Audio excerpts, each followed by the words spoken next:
All right, class, welcome to the beginning of Chapter 5, Section 5.1 in your textbook, and we're going to go over what's called the midsegment of a triangle.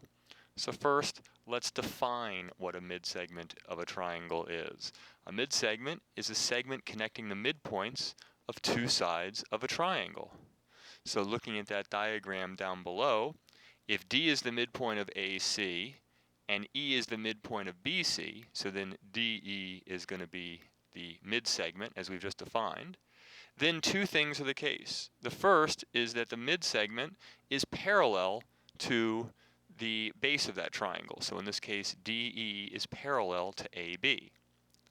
The other thing we know is that the midsegment is 1/2 as long as the line that it is parallel to. So in this case, DE is going to be 1/2 as big as AB. So putting that all in English, if a segment joins the midpoints of two sides of a triangle, then the segment is parallel to the third side and is 1/2 as long. The next thing I want to do is I want to quickly review a couple of our parallel conditional statements about particular angle pairs because we're going to need them very soon. One of them we're going to need next on our next slide here. So just to remind you, if lines are parallel, then alternate interior angles are congruent. Also, alternate exterior angles are congruent if the lines are parallel. And finally, if the lines are parallel, corresponding angles are also congruent. So in all three of these, we need to know that. Now again, this is just a review from Chapter 3, but as we start using midsegment and other parts of our triangle going forward this chapter, we're going to need to know all these things, so I wanted to quickly review them with you. All right, so that's it for the new content, believe it or not, but now we're going to do a couple of example problems. So first, we have two triangles over on the left, over on the right, and as you can see, the DE, the line on top, is divided in half, so R is the midpoint, and T is the midpoint of DF, because you can see that DT and TF are congruent sides. And finally, S is the midpoint of EF, because ES is congruent to SF, so by definition a midpoint. So those three lines there, RS, RT, and TS, are all midsegments of our bigger triangle, DFE. So now it's asking us what are the three pairs of parallel segments in DEF. All right. So the first section would be those blue lines right there, and so we would know that RT is parallel to EF. Another section, I put them in green here. We know that DS is parallel to DE. And the final section I put in gold there. So that is RS is parallel to DF. Okay. And our second example problem, it's telling us that in this triangle, NOM, U is the midpoint of NO, and V is the midpoint of MO. So as a result, UV is a midsegment. Okay. So first is asking us which segments are parallel. And that would be those segments right there. So that would be NM is parallel to UV. And then it's asking us what is the value of the measure of angle VUO. So we know that those lines are parallel, as we said above.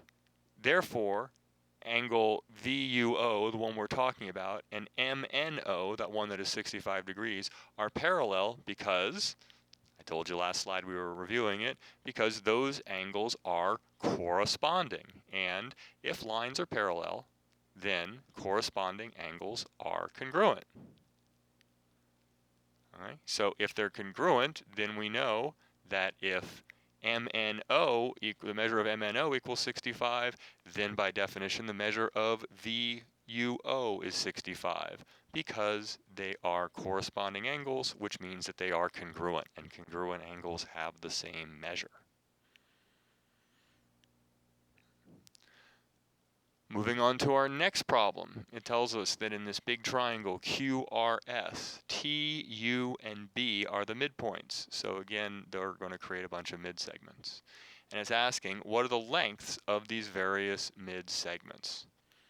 So the first ones here I put in green so that we could see the relationship, and TU and SR are parallel, and more importantly, we know for the purpose of this problem that TU is equal to 1/2 as big as RS.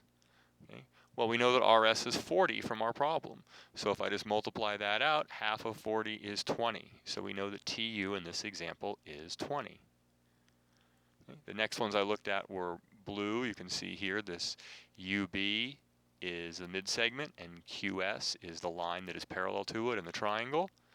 And so we know the relationship is that UB equals 1/2 as much as QS.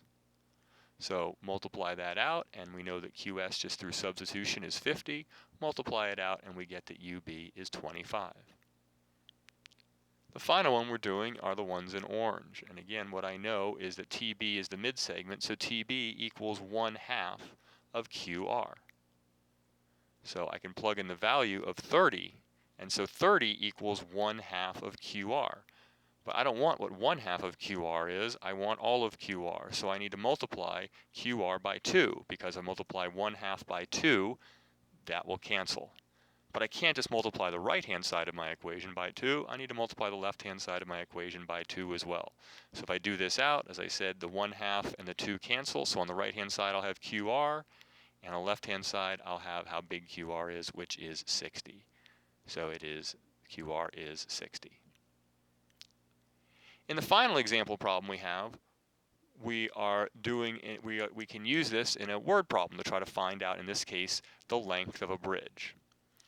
And so this tells you that you can use the triangle mid-segment theorem to find lengths of segments may be difficult to measure directly. So for example, CD is a bridge being built over a lake. So it's not built yet. I can't just measure it, not very easily. So I can do the following. I can draw a triangle so that CD is a mid-segment of a triangle. And then I can measure that side that is parallel to CD in the triangle that isn't through the lake, so it's much easier to measure. So in this case, when I do that, I see that side of the triangle is 2640. And by creating it such that I've made it a mid-segment, I now know the relationship, which is that CD equals 1/2 as much as that side that is parallel to it. And so CD equals 1/2 of 2640. Multiply that out, CD equals 1320. So I now was able to use this to be able to measure that the bridge is 1,320 feet long, or it will be 1,320 feet long once it's built, and I was able to do that while measuring over dry land by using my triangle mid-segment theorem.